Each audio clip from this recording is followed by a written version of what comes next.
Okay, ఈరోజు మన leader ప్రోగ్రాంలో మన గెస్ట్ తీగల నరాప్ రెడ్డి గారు ఉన్నారు. పార్టీ గ్రామానికి సంబంధించినటువంటి కాంటెస్టెడ్గా సర్పంచ్గా నిలబడతా ఉన్నాడు. మరి గ్రౌండ్ లెవెల్లో తీసుకున్నటువంటి మరి ఒక సెంట్రల్ ఎంప్లాయీ, మరి పబ్లిక్ కోరుకుంటున్నారు నరాప్ రెడ్డి రాజకీయాల్లోకి రావాలని.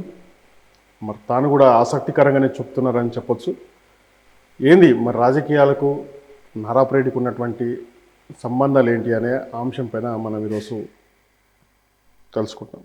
సార్ నమస్కారం. నమస్తే సార్, ఏదైతే ఇప్పుడు రేపు జరగబోయే స్థానిక సంస్థ ఎన్నికలలో నరాప్ రెడ్డి పాలిటిక్స్లోకి రావాలి అనే ఒక ప్రజల యొక్క అభిప్రాయం ఎందుకోసం? ఇప్పుడు మాది ఒక ఫస్ట్ నుంచి మేము ఒక యూత్గాని అందరినీ తీసుకుంటూ వెల్ఫేర్, ఇప్పుడు ఏదో డబ్బులు ఆల్రెడీ మా ఫాదర్ ఉన్నాయి, మాకు డబ్బులు సంపాదించుకోవాలని ఏం లేదు. ఒక వెల్ఫేర్ వర్క్ మనం అందరికీ హెల్ప్ చేయాలి అని ఇన్ని రోజులు మనం డ్యూటీ చేసినాము. ఎవరికొరకో మేము మా శిష్యులకి, ఇప్పుడు సర్పంచ్ ఎంపీటీసీ మా శిష్యులే, వాళ్ళకు సజెస్ట్ చేసినాం. ఈసారి మేము ఇట్లా మా డ్యూటీ అయిపోయింది, నెక్స్ట్ టైం ప్రోగ్రామ్ సేవల కోసమని మేము సర్పంచ్గా ఉన్నామని అనుకుంటున్నాం. అంటే జెండాలు మోసినటువంటి కార్యకర్తలు ఉన్నారు, ఇప్పటివరకు పదవులు అనుభవించినటువంటి కార్యకర్తలు ఉన్నారు. వాళ్ళకి అవాయిడ్ చేసి మీరు ఇంటికి కావాలనేది వాళ్ళ ప్రజల యొక్క కోరిక. అంటే ప్రజలకు మీరు అంతా ఏం సర్వీస్ చేశారని? సర్వీస్ అంటే మేము ఎవరు చేసినా మేము స్వచ్ఛందంగా చేసినాం, కానీ ఎవరితోనే డబ్బులకు ఆశపడి అది చేసి పదవులకు ఆశపడి ఎప్పుడు ఏం చేయలేదు. స్వచ్ఛందంగా ఏది చేసినా స్వచ్ఛందంగా చేసి అందరి మూమెంట్ వెల్ఫేర్. ఇప్పుడు ఏమైనా సేవ మన యూత్ నుంచి ఉన్నాయనుకో, సేవా కార్యక్రమాన్ని నడవండి. ఎప్పుడు వచ్చారు మీరు పాలిటిక్స్లోకి? ఎప్పుడు ఎంటర్ అయ్యారు? అసలు రాజకీయం చేయాలి, అసలు నేను పబ్లిక్ సర్వీస్ చేయాలి, పబ్లిక్ సర్వీస్ చేయాలని మేము యూత్ బట్టి నుంచి మేము ఏంటంటే పబ్లిక్ సర్వీస్, ఇప్పుడు మేము ఏదో పొలిటికల్ రాదు, పబ్లిక్ సర్వీస్. ఫస్ట్ నరేంద్ర ఇక్కడ ఎంపీ పోటీ చేశాడు, నరేంద్ర ఒకటి చెప్పాము మేము, సార్ మాకేం లేదు మీరే చేయండి ఒకటి. ఇప్పుడు మాకు శ్మశాన వాటికి పోవాలంటే అప్పుడు చాలా క్లిష్ట పరిస్థితి. అప్పుడు మా సర్పంచ్ ఎంపీటీసీ అప్పుడు వాళ్ళ ప్రోగ్రాంతో ఎంపీటీసీ సత్యనారాయణ ఎమ్మెల్యే ఆయనతోనే ఓకే చూపిస్తే సరే తమ్మి మీ యూత్కు నేను చేస్తానని. అప్పుడు స్వచ్ఛందంగా ఎవరు లేబర్ లేదు, మేము 50-60 మంది అందరం తీసి కంపలన్నీ తీసేసి క్లీన్ చేసి మట్టి రోడ్డు శాంక్షన్ చేసాడు. అప్పుడు అటు నుంచి ఇక ఎట్లా మనం వెల్ఫేర్ వర్క్లో పోదామని. అంటే మీరు అప్పటికి జాబ్ ఉండరు కదా సార్? జాబ్ కాదు, ఫస్ట్ జాబ్ కాదు. ఓకే, తర్వాత మేము 88లో మేము జాబ్. ఓకే, అంటే 88 జాబ్ అయినా కానీ మేము వెల్ఫేర్ పనిలో మేము మూమెంట్ అవుతున్నాం. ఓకే, ఏదైనా స్వచ్ఛంద సేవ ఉంటే స్కూల్లో ఇప్పుడు బౌండరీ స్కూల్, ఇప్పుడు మా ప్రాథమిక పాఠశాల బౌండరీ ఉందంటే మా నేతా యూత్ యువకులదే అది, లేకుంటే ఎప్పుడు అది కబ్జా అయిపోయేది. అంటే మొత్తం మీద దానికి చుట్టూ సోషల్ వెల్ఫేర్ అనేది మీరు ఎంకరేజ్మెంట్ చేస్తారన్నమాట. వెల్ఫేర్ అందరికీ యూత్ గిడ్డ ఎవరికైనా వెల్ఫేర్గా మనం పోవాలి, ఎవరితో నేను తీసుకుంటే వెల్ఫేర్గా పోవాలని మా అభిప్రాయం. ఓకే, ఇప్పుడు అధికారంలో ఏ పార్టీ ఉన్నా మీరు అందరితో సన్నిహితంగా ఉన్నారనేది ఒక సమాచారం. అంతే, ఎవరి పార్టీ అయినా సరే. ఇప్పుడు బీజేపీ శంకర్ యాదవ్ బీజేపీ ఉండి ఆయనతో మేము ఉన్నాము, ఇప్పుడు సత్యనారాయణతో ఉన్నాము, సపనాదేవితో క్యాండిడేట్లు మా వెల్ఫేర్ కదా మేము అట్లా చూసుకున్నాం. కానీ మాకు ఏదో ఆశించి మేము ఒక పార్టీ అదని ఏం లేదు. ఓకే, వ్యక్తిగతంగా మీ పేరు గుడ్ విల్గా బాగానే. నేను ఒక స్పోర్ట్స్ మెన్, మళ్ళీ అందులో నేను కబడ్డీ ప్లేయర్. ఓకే, అందరికీ ఇప్పుడు ఈ చుట్టుముట్టు విలేజ్లో ఎక్కడైనా కబడ్డీ అంటే ఓకే నరాప్ రెడ్డి. డిస్టిక్ లెవెల్ మేము కబడ్డీ ఇక్కడ డిస్టిక్ ప్రెసిడెంట్ ఇట నేను పెడతారా మీరు పోటీ? అక్కడక్కడ పోటీలు ఇప్పుడు లేదు, కానీ ఇంతకుముందు కబడ్డీ ఇప్పుడు ఎవరు వస్తలేదు. మా పిల్లలకు అదే చెప్తున్నాం, మా టైంలో కబడ్డీ, ఇప్పుడు మాది 60 years, మేము 50 years వరకు కబడ్డీ ఆడినే. నేను అందరికి పిల్లలకు అదే చెప్తాను, అరే కబడ్డీ ఏదైనా ఒక స్పోర్ట్స్, ఎనీ స్పోర్ట్స్ ఉంటే మనం హెల్తీగా ఉంటామని పిల్లలకు చెప్పేది. అంతే.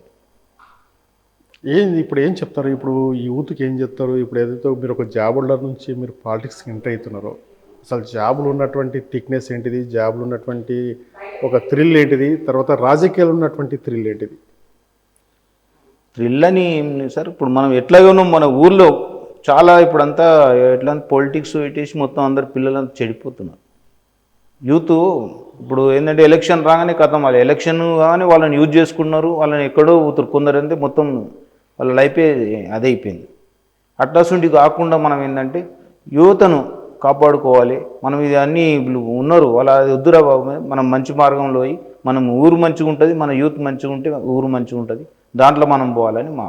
అంటే ఇప్పటివరకు ఏదైతే పాలిటిక్స్ చేసినటువంటి నాయకులు ఎవరైతే ఉన్నారో, ఏ పార్టీకి సంబంధించిన పర్వాలేదు కానీ వాళ్ళ సంపాదన కోసం, వాళ్ళ సెల్ఫ్ బిజినెస్ల కోసమే ఈ అధికారం, ఈ సర్పంచ్ కాంటాక్ట్ చేయాలి, సంపాదించాలనేది పబ్లిక్ ఉన్నటువంటి వర్షన్. దాన్ని మీరు ఎంతవరకు ఖండిస్తారు, దానికి ఎంతవరకు అవాయిడ్ చేస్తారు, దాన్ని ఎంతవరకు మీరు తిరస్కరిస్తారు? అది 100% నేనైతే తిరస్కరిస్తాను. మనం ఏంటంటే ఊరు కోసం మనము చేయాలి, కానీ మన సొంతం కోసం చూసుకొని వేరేని ఏదో స్పాయిల్ చేయడం అనేది మన పాలసీ కాదు. మనం ఉంటూ జనాలను, మన ఊరిని మంచిగా చేసుకుంటూ మనం మంచిగా ఉండాలి, అందరూ మంచిగా ఉండాలి, మనం అందులో మనం ఉండాలి, మా పాలసీ అది. ఇప్పుడు నిధుల విషయాన్ని ఎట్లా చేస్తారు? గ్రామానికి గ్రాంట్లు కావాలి, తర్వాత సెంట్రల్లో ఇప్పుడు బీజేపీ, తర్వాత రాష్ట్రంలో కాంగ్రెస్, తర్వాత మీరు. ఇప్పుడు మనం ఏంటంటే మంచితనంగా మనం పనులు చేసుకుంటుంటే వాళ్ళే ఇప్పుడు ఆల్రెడీ వాళ్ళే ఇస్తారు. మనం ఒక టీమును మనం మెయింటైన్ చేసుకుంటూ మంచితనంగా అందరినీ, పెద్ద మనుషులను, చిన్నను పెద్దను అన్ని కలుపుకుంటూ పోతే, ఇప్పుడు ఎవరు తారతమ్యం లేకుండా అందరిని తీసుకొని పోతే నిధులు అనేవి అవే వస్తాయి. ఓకే, మీరు ఇప్పుడు వాడ కానీ, తర్వాత కడప కానీ మీరు ఖర్చు పేసారా? నేను నిలబడుతున్న సర్పంచ్ కానీ మీరు అక్కడ ఇండికేషన్ ఇచ్చారా ప్రజలకు? ఇండికేషన్ ఇచ్చే మేము లాస్ట్ ఇయరే నేను 1 year ముందే రిటైర్మెంట్ తీసుకున్నాను ఆల్రెడీ. ఇప్పుడు ఉండే ఆగస్టులోనే రిటైర్మెంట్. ఓకే, ఈ ఎలక్షన్లు వస్తున్నాయి. ఓకే, 1 year మళ్ళీ లాస్ట్ టైమే మేము ఉందాం అనుకున్నాం. ఇక మన 6 months గ్యాప్ కావాలి, సెంట్రల్ గవర్నమెంట్ అంటే ఆల్రెడీ ఎన్ఓసి రావాలి. అప్పుడు లేదు, సరే మేము మొన్న లాస్ట్ ఇయర్ అనుకున్నాం, ఈసారి ఉంటారంటే ఉంటున్నాం, అందుకోసం చెల్లు ముందే. ఏం జరిగింది ఇప్పటి వరకు? మీరు గ్రామ పంచాయతీలు ఉన్నారు, గ్రామ అభివృద్ధి విషయంలో మీరు గమనిస్తూ ఉంటే పార్టీ ఎంతవరకు అభివృద్ధి జరిగింది, అభివృద్ధిలో కుంటుపడింది, ఇంకేముంది అంటే మీరేం చెప్తారు? కుంటుపడింది అంటే కుంటేం మళ్ళీ ఏంటంటే నిధులు ఉన్నాయి మాకు. ఏంటంటే రియల్ ఎస్టేట్ వచ్చినాక విలేజ్కి ఫండ్స్ వస్తున్నాయి. ఆ ఫండ్స్తోని గ్రామం రోడ్లు కానీ డ్రైనేజీలు అవి అయితే నడుస్తున్నాయి. ఇంకా కొంత ఏంటంటే యూత్నే చాలా అదే అయిపోతున్నారు. యూత్ను ఒక క్రమశిక్షణ కావాలి. అది నేను అంటే యూత్ని ఏ విధంగా మీరు ఒక దారికి తీసుకురావాలనుకుంటున్నారు? అంటే పాలిటిక్స్లలో వాళ్ళకి శిక్షణ తరగతులు ఇచ్చేసి ఒక సిస్టమేటిక్ తీసుకురావటం, లేకపోతే ఎడ్యుకేషన్ పరంగా వాళ్ళు పైకి రావాలంటారు, లేకపోతే ఎంప్లాయ్మెంట్ విషయంలో వాళ్ళని పైకి తీసుకురావాల్సి? ఇప్పుడు ఎంప్లాయ్మెంట్ అంటే ఎంప్లాయ్మెంట్ లేదు సార్. యాక్చువల్గా ఓన్లీ మంచితనంతో ఎవరి పని వాళ్ళు చేసుకుంటూ మన గ్రామానికి మనం పాటుపడదామని. ఇప్పుడు మనం ఏదో మన పని మనమే చేసుకోవాలి. ఓన్ మీద ఆధారపడి అది చేసుకుంటే రేపు నేను కాదని చెప్తాను. ఇప్పుడు ఉన్నాడు నా ఎంబడి తిరుగుతున్నాడు, రేపటి నువ్వు వద్దురాబాయ్ అంటే వాడు ఏం కావాలి? ఇప్పటి నుంచి సర్పంచ్ కాండిడేట్ చేసినటువంటి క్యాండిడేట్లు ఇప్పుడు కానీ ఇంకో మంత్లీ కానీ అటువంటి వాళ్ళు ఏం చేస్తారంటే ఇప్పటికీ ఆర్థిక సాయం కానీ, తర్వాత వివిధ రకాలుగా పబ్లిక్ను, ఓటర్ను ఆకట్టుకునే పనులు చేస్తూ ఉంటారు. అంటే అటువంటి పనులు మీరు ఇప్పటి నుంచే ప్రారంభిస్తారా, లేకపోతే ఇంకా ప్రారంభించేసారా? ఆల్రెడీ మీరు ప్రజలతోటే ఉన్నారా? ఇంకటి స్పోర్ట్స్, ఇప్పుడు మా పిల్లలు ఏమైనా మన క్రికెట్ టోర్నమెంట్ అన్నా మాకు ఓకే, క్రికెట్ ఏ టోర్నమెంట్, కబడ్డీ కానీ క్రికెట్ ఏ టోర్నమెంట్లో మేము ఎంకరేజ్మెంట్ వాళ్ళకి ఇంత ఆర్థిక సాయంగా వాళ్ళ వెంబడి స్పోర్ట్స్గా మేము సాయాలు చేస్తాం. ఏ జెండా కింద పనిచేస్తున్నారు ఇప్పుడు ప్రజెంట్లీ అనుకుంటే? కాంగ్రెస్, టీఆర్ఎస్? ఇప్పుడు బీఆర్ఎస్. ఇప్పుడైతే ముందుగా ఎమ్మెల్యే ఉన్నాడు బీఆర్ఎస్. మొన్నటి వరకు మేము ఎలక్షన్ రాకముందు మాకు కాంగ్రెసే ఆల్రెడీ అన్నిటికీ ఉన్నాడే. మొన్న బీఆర్ఎస్ అంటే వాళ్ళతో మాకు ఉన్నాయి లింకులు. కాంగ్రెస్ అంటే ఇప్పుడు గోపాల్ యాదవ్ ఎంపీటీసీ అయినా మా శిష్యుడే, వాళ్ళకి మాకు ఇప్పుడు బీఆర్ఎస్ అయినంతే. ఇప్పుడు ఇంతకుముందు ఉండే మా ఊళ్ళో ఒక పార్టీ అంటే నువ్వు నేను అంత, ఇప్పుడు రాయలసీమలో ఉన్నాడు చాలా గొడవలు ఉండేది. మా పార్టీ అంటేనే ఇక్కడ చుట్టుముట్టు కొల్లూరు తర్వాత పార్టీ. ఇప్పుడు అటువంటి ఏం లేవు, చాలా అంతా కలిసిమెలిసి. ఎలక్షన్ రోజే ఇది, ఎలక్షన్ తెల్లారి అందరం బాయ్ బాయ్, అంతా కలిసిమెలిసి ఉండాలి, అందరం మంచి గ్రామాని కోసానికి మనం పాటుపడాలి. ఓకే, ఇప్పుడు ఏదైతే పార్టీ విపరీతంగా పెరిగిపోయింది రియల్ ఎస్టేట్ విషయంలో, మీరు చూస్తూనే ఉంటారు, పబ్లిక్ కూడా చూస్తూనే ఉంటారు. ఈ తరుణంలో అభివృద్ధి విషయంలో ఆర్థిక ధ్యేయాలు కూడా మీ ట్రెజర్కి అభివృద్ధి విషయంలో భావిస్తారు. అందులో మీరు బీఆర్ఎస్ పార్టీకి సంబంధించినటువంటి ఎమ్మెల్యే కూడా మీకు సంబంధించినటువంటి క్యాండిడేటే. ఇంకా ఫండింగ్ ఎమ్మెల్యే తరఫు నుంచి తీసుకొచ్చి ఇంకా గ్రామాభివృద్ధి జరగాలంటే ఎలాంటి కృషి చేయాలి సార్? ఇప్పుడు అదే ఆటో స్థలాలు కానీ పిల్లలకు, మహిళలకు కొన్ని స్పోర్టీగా వాళ్ళకి కూడా తీసుకొని అందరినీ ఒక యూనిట్గా చేస్తే బాగుంటుందని. ఇప్పుడు రోడ్ వెంబడి రన్నింగ్ అటు నువ్వు వాకింగ్ చేస్తూ ఉన్నారు హైవే ఏంటంటే అంత సేఫ్ కాదు. ఓకే, ఒక మనం లొకాలిషన్ పెట్టుకొని వాకింగ్ ట్రాక్ పెట్టుకొని అక్కడ ఎక్సర్సైజ్లు అంటే అందరు ఇప్పుడు అందరికీ అవైలబుల్, మహిళలైనా రావచ్చు, పిల్లలైనా రావచ్చు, పెద్దోళ్ళు అయినా కానీ రావచ్చు. కొంచెం ఏజ్ వాళ్ళు కొంచెం దూరం రాలేరు, అందుకోసం కొంచెం ఒక బౌండరీ అనేది పెట్టి అక్కడ చేయాలని. ఓకే, పంచాయతీ ఎలక్షన్స్ అంటే పంచాయతీ టైపే ఉంటుంది. ఎందుకంటే ప్రతి ఒక్క క్యాండిడేటు ఓదార్చే బాధ్యత మీది. అంత ఓర్పు మీకు ఉందంటారా? ఉన్నది. ఇప్పుడు అన్నట్టుగా అంత ఇంతకుముందు ఎంత ఉండే ఇప్పుడు అంత కూల్ అయినా అందరినీ కలుపుకొని పోవాలని మా. ఎందుకంటే ఇప్పుడున్నటువంటి పాలిటిక్స్ ఏంటంటే ఓటర్ని కొనేసే తర్వాత బిజినెస్, తర్వాత ఓటర్కి అందుబాటులో లేకున్నటువంటి లీడర్స్ ఉన్నారు. ఆ నైజానికి మీరు ఎంతవరకు ఒప్పుకుంటారు? 100%. అందుకోసానికి నేను ఇప్పుడు ఊళ్ళకి ఇంతకుముందు మేము బయట ఓడిపి ఎంప్లాయీ కనుక బయట ఉన్నాం, మనం రాలేం. ఇప్పుడు వచ్చినాము ఊళ్ళోనే ఉంటాం. లాస్ట్ ఇయరే మేము ఇల్లు కాకుండా ముందే వచ్చేసినాం, ఊరికి వచ్చేసి ఊళ్ళో వెల్ఫేర్ ఏం కావాలి అని కొంచెం చూసుకుంటూ మూమెంట్ అవుతుంది. ఓకే, ఏముంటున్నారు మరి మీరు కాంటాక్ట్ చేయాలని ప్రజలు కోరుకుంటున్నారు, మీరు ప్రజల దగ్గరికి వెళ్తున్నారు. ప్రధానమైన సమస్యలు ఏం చెప్తా ఉన్నారు అక్కడ నుంచి? ప్రజల నుంచి వచ్చిన సమస్యలు ఎటువంటివి వస్తున్నాయి? ఇప్పుడు ప్రజలు అంటే చెప్పేది ఏంటి, వ్యక్తిగతంగా వస్తే అందరూ ఇప్పుడు అది ఉన్నా కానీ నాకు రేషన్ కార్డు అంటాడు, ఇప్పుడు నాకు పెన్షన్ అంటారు. ఇప్పుడు నా పాలసీ ఏంటంటే ఒక సెటిల్ అయిన రేషన్ కింది స్థాయి నుంచి మనం రేషన్ కార్డు కానీ పెన్షన్ కానీ కింది నుంచి మనం ఫస్ట్ కింద డౌన్ నుంచి పైకి తీసుకొస్తే అది బాగుంటుంది. ఇప్పుడు ఏదైనా నా పార్టీ వాడు మంచిగా నేను ఒక రేషన్ కార్డు ఈయనకు పెన్షన్ ఇప్పిస్తున్నాను, అసలు ఉండొద్దని నా పాలసీ. అంటే తారతమ్యం లేకుండా కింది నుంచి స్టెప్ బై స్టెప్ వస్తే మనకు ఓడు ఏమి ఆబ్జెక్షన్ చెప్పుడు, మనకు 2 రోజులు ఉంటుంది, మన ఎంబడి ఉన్నాడు కొద్దిగా 2 రోజులు ఉంటుంది. కింది నుంచి వస్తున్న స్టెప్ బై స్టెప్ వస్తుందంటే అప్పుడు అందరికి వస్తాయి. ఇంకా నెక్స్ట్ ఇప్పుడు వచ్చి ఇంకో అట్లా కావాలని నా అంటే మొత్తం మీద మీరు ఏ చేసినా తారతమ్యం లేకుండా స్థిర స్థాయిలో ఉండాలనేది నా అభిప్రాయం, మీ అభిప్రాయం. ఓకే, ఇప్పటి వరకు బాగుంది. ఒక ఎలక్షన్స్ ముందు 1 ఇయర్ జాబ్కు రిజైన్ చేసి ప్రజల సేవ చేయాలనే ఒక సంకల్పంతో మీరు అడుగుపెట్టారు.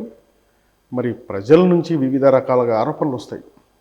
తర్వాత మీరు ఎంత సంపద ఉన్నా, మీరు ఎంత ఇది ఉన్నా, వాళ్ళ రాజకీయాలు, వాళ్ళ ఆస్తులు కాపాడుకోవడమే లేకపోతే వాళ్ళు సంపాదించుకోవడమే అనేది అయితే జనరల్గా వింటుంటాం. ఇటువంటి మీరు వినదలుచుకున్నారా?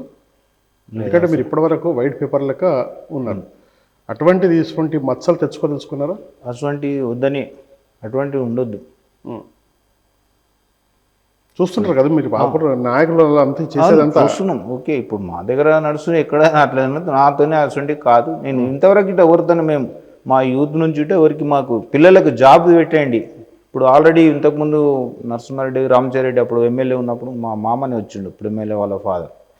మేము రామచారెడ్డి అంతకుముందు మా యూత్ ఫస్ట్ ఉన్నప్పుడు 82లో మా యూత్ను ఓకే ఆయనే కట్టించారు. రామచారెడ్డి ఏం చేసినాడు, చిన్న మా ఊళ్ళో సర్పంచ్ యూత్ను కట్టనీయమని చాలా గొడవ చేశారు. దానికోసం చాలా పెద్ద గొడవలు అయినాయి.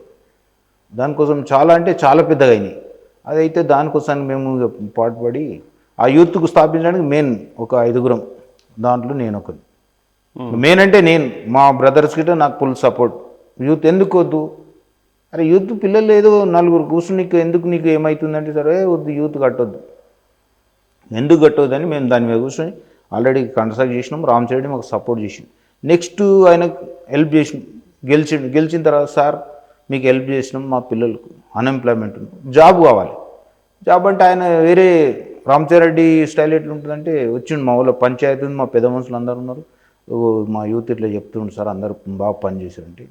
లేదా మా కంపెనీ నీకు పొలం ఉన్నదా అని అడిగింది నన్ను రామచరెడ్డి. ఉన్నది సార్. నీకేంది నీ ఇష్టమైన నీ పని తీసుకుంటావు, వేరే తీసుకోవు కదా అంటాడు.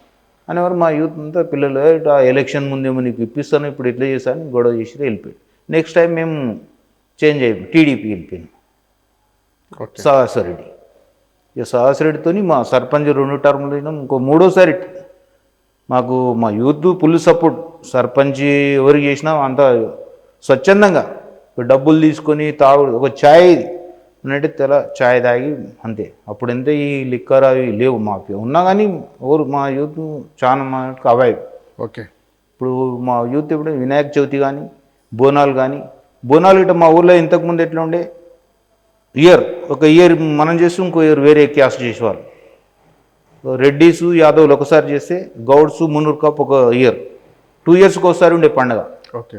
మా యూత్ వచ్చినాకనే మేము అందరినీ పెద్ద మనుషులు అంటే లేదు పెద్ద మనుషులు అప్పుడు అన్నారు మేము పైసలు ఇట్లా అప్పుడు టెంపుల్కి వస్తాం మాకు తక్కువ మంది మేము ఎక్కడ డబ్బులు ఇచ్చినాం అదే అవన్నీ ఇచ్చిపెట్టి ఇప్పుడు అందరం పండుగ ఊరంతా పండుగ చేసుకోవాలి అందరినీ సంజాయించి ఒక తాటికి తెచ్చి అది గిట్ట మా నేతాజీ యూత్ మేము అందరం నేను ప్రెసిడెంట్గా ఉండి అందరినీ గ్యాదర్ చేసి పెద్ద మనుషులు అందరు చేసి ఓకే అప్పటి నుంచి ఏంటి వాలంటీర్గా యూత్ ఇంకోటి కిసాన్ మళ్ళీ తర్వాత యూత్ అయింది ఇంకోటి చైతన్య అయింది వాళ్ళందరినీ వాలంటీర్గా పెట్టేసి ఇవి నడిపిస్తుంది. ఎన్ని సంఘాలు ఉన్నాయి యూత్ కాసం? 3 సంఘాలు ఉన్నాయి. 3 సంఘాలకు మీరు ఆల్రెడీ ఒక చేతుల గ్రూప్లో పెట్టుకేసుకున్నారా? అంటే ఇక అందరికైతే మనం వ్యక్తిగతంగా అయితే నేను ఒకరికి అన్యాయం లేదు వాళ్ళు గిట్ట ఓకే అన్న అంటే ఓకే రైట్ ఉంటే మంచిగా ఉంటుంది వాళ్ళు ఇక బయట ఏంటంటే అన్న మీరు ఉంటే మంచిగా ఉంటుంది అంటారు అంటే ఓకే రా భయ్ నేను అయితే ఈసారి ఉందాం అనుకుంటున్నాను అని ఇంటి ఇచ్చిన. ఓకే. దినదినంగా పార్టీ అనేది ఒక విల్లాలు అభివృద్ధి చెందుతుంది.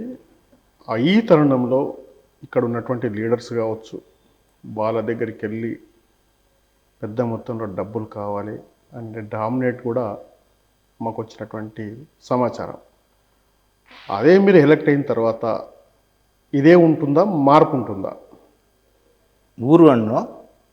ఊరు విలేజ్లలో ఏదైతే మీ సరౌండింగ్లో ఏదైతే విల్లాలు ఏదైతే దినదిన పెరుగుతున్నాయో ఇక్కడ ఉన్నటువంటి లీడర్సే కానీ వాళ్ళ దగ్గర బిల్డర్ల దగ్గరికి వెళ్ళి ఊరు అభివృద్ధి కోసమే కావచ్చు తన సౌబలం కోసం కావచ్చు పెద్ద మొత్తంలో డబ్బులు డిమాండ్ చేసేసి మాకు కావాలి మా ఊరు అభివృద్ధికి అనేది వాళ్ళ దగ్గర డిమాండ్ చేస్తున్నటువంటి మాకున్న సమాచారం. అట్లా మేము వస్తే మాత్రం డిమాండ్ ఏమున్నది ఒక పని మీకు చెప్తాం డబ్బులు మాకు చేతికి అవసరం లేదు మీరు ఆ పని అభివృద్ధి చేయండి మా విలేజ్కి ఒక గ్రౌండ్ ఇస్తున్నాం మీరు ఆ గ్రౌండ్ చేయండి ఇంకొక భవనం ఇస్తున్నాం అది చేయండి అట్లా చెప్తాం కానీ నాకే డబ్బులు ఇచ్చేసి అది ఇవ్వలేదా అని అంటే ఏదైనా మీరు శాంతియుతంగా చేస్తారు తప్ప డామినేట్ అనేది వాడికి ఒక పని చేసుకుంటున్నాడు వాడిని మనం డామినేట్ చేస్తే రేపు మనకు అదే వస్తుంది నీ సామరస్యంతోనే నువ్వు ఎంత వేస్తావు దాని ఆ ఫండే నువ్వు దానికి ఇచ్చేసి అట్లా అని చెప్తామని మా పాలసీ. ఓకే. అసలు ఎందుకు కోరుకుంటున్నారు మిమ్మల్ని? ఎందుకంటే ఇప్పుడు ఇంకొక 4-5 మంది కాంటెస్టెడ్గా ట్రై చేస్తున్నారు అయిన అందులో పర్సనల్ చేస్తే రెడ్డి గారు అనేది పీస్ఫుల్ మంచి అనేది ఒక సాంకేతం. అసలు అంతా మీరు ఏం చేశారు ఎందుకు కోరుకుంటున్నారు? ఇప్పుడు చెప్పేది ఇది కదా సార్ ఇప్పుడు చెప్తున్నాను నేను 35 years నుంచి మేము ఎవరితో ఆశించి మేమైతే ముందుకు వెళ్ళలేదు. మా పిల్లలు ఇప్పుడు మా యూత్ ఉన్నది యూత్కి ఏదైనా వెల్ఫేర్ కావాలి మాకు అది కావాలని చేసినాం కానీ మా ఊరికి ఏదైనా అభివృద్ధి ఇప్పుడు చెప్పిన ఇంతకుముందు ఎంపీ నరేంద్ర గారితో మా యూత్ అంతా చేసి అప్పుడు అది చేసినాం దానిలో ఇప్పుడు సాహసిరెడ్డి ఎమ్మెల్యే వచ్చినాక అదే చెప్పినాం మా యూత్కు ఎంప్లాయ్మెంట్ కొంచెం అవాయిడ్ చేయాలి మీరు మాకు అది కావాలి అయితే కొద్దిగా ఎవరి పని వాళ్ళు ఉంటే కాముగా ఉంటుంది యువత ఖాళీగా ఉంటే వాళ్ళు ఏదో చెడు దాంట్లో పోతారనే మా అభిప్రాయం ఫస్ట్ నుంచి. అంటే మీరు ఒక వైట్గా ఉంటామని ఇప్పుడు కూడా అంటున్నారు రేపు గెలిచిన తర్వాత వైట్గా ఉంటారని కూడా నేను భావిస్తా తర్వాత గెలిచిన తర్వాత కూడా నేను మళ్ళీ మీకు ఇంటర్వ్యూ తీసుకుంటా 100% అది దానికి సవాల్. ఏం చెప్తారు ప్రజలకు? మీ ఆశయం ఏంటిది? ప్రజలకు మీరు ఇచ్చే సందేశం ఏంటిది? అవకాశం ఎట్లా వాళ్ళని మీరు కోరుకుంటున్నారు? వాళ్ళ సపోర్ట్ మీరు ఏ విధంగా కోరుకుంటున్నారో ఒకసారి మీరు చెప్పండి. మేము ఇప్పటి వరకు మా బ్యాక్గ్రౌండ్ ఇప్పుడు మాకు ఎవరు పొలిటికల్ మేము లేదు మా ఇంట్లో ఎవరు పొలిటికల్ చేయలేదు మేము ఫస్ట్ టైం మా యూత్ అన్నీ వెల్ఫేర్ చేసుకుంటూ మీరు అందరు చూస్తూ ఉన్నారు ఏదైనా సొసైటీలో మేము ఏం చేయాలన్నా దానికోసం ఎట్లా ఉంటుంది వినాయక చవితి కానీ బోనాలు కానీ ఇంకా వేరే ఏమైనా ఊళ్ళో ఇంకా వెల్ఫేర్ పని అవి ఉన్న దానికి మేము ముందుండి శ్రమదానం గిట్ట మా యూత్ మేము అందరం ముందు అరే సరే మా పిల్లలకు సంజాయించి ఒకరోజు మీటింగ్ రక్తదాన శిబిరాలు అవి ఏమైనా చేసినా ముందుండి వాళ్ళని తీసుకొని మనం మూమెంట్ కావాలని ఎవరితో ఆశించి ఇంతవరకు మేము ఎప్పుడూ ఏ పని చేయలేదు అందుకోసానికి పబ్లిక్లో మేమని కొంచెం అంటున్నారు అది తర్వాత విషయం. ఇప్పుడు పంచాయతీలలో ఇప్పటికీ పార్టీ పోలీస్ స్టేషన్లో రికార్డుల నుండి ఎందుకంటే ప్రతిదీ పంచాయతీ ఇది కంట్రోల్ చేస్తారా? పోలీస్ స్టేషన్ కాపీలన్నీ పోలీస్ పోకుండా ఇప్పుడు చిన్న మీ కంట్రోలింగ్లో చేసే ప్రయత్నం చేస్తారా? మేము వచ్చినాం అంటే అసలు పోలీస్ స్టేషన్ అనేది లేకుంటే ఇక్కడనే సామరస్యంగా కాంప్రమైజ్ చేసుకుని పాలసీ చేస్తాం. పంచాయతీని కూర్చొని మా ఊరు పెద్దలు ఉన్నారు అందరినీ కొందరు 4 కూర్చొని అది పద్ధతి మంచిదా చెడా అది కూర్చొని ఇద్దరికి సంజాయించి అక్కడ వెళ్ళకుండా ఇక్కడనే సామరస్యంగా కాంప్రమైజ్ చేస్తాడు చూస్తాం. రైట్. ఒక ఏదైతే పాలిటిక్స్గా ఏదైతే ఇంటెన్స్గా ఏదైతే వైట్గా రెడ్డి గారు ఏదైతే ఇంటెన్స్గా ప్రజలు కూడా కోరుకుంటున్నారు, మరి తను కూడా వైట్గా ఉండే నేను పాలన అందిస్తా అని చెప్పేసి మనతో చెప్తున్నారు.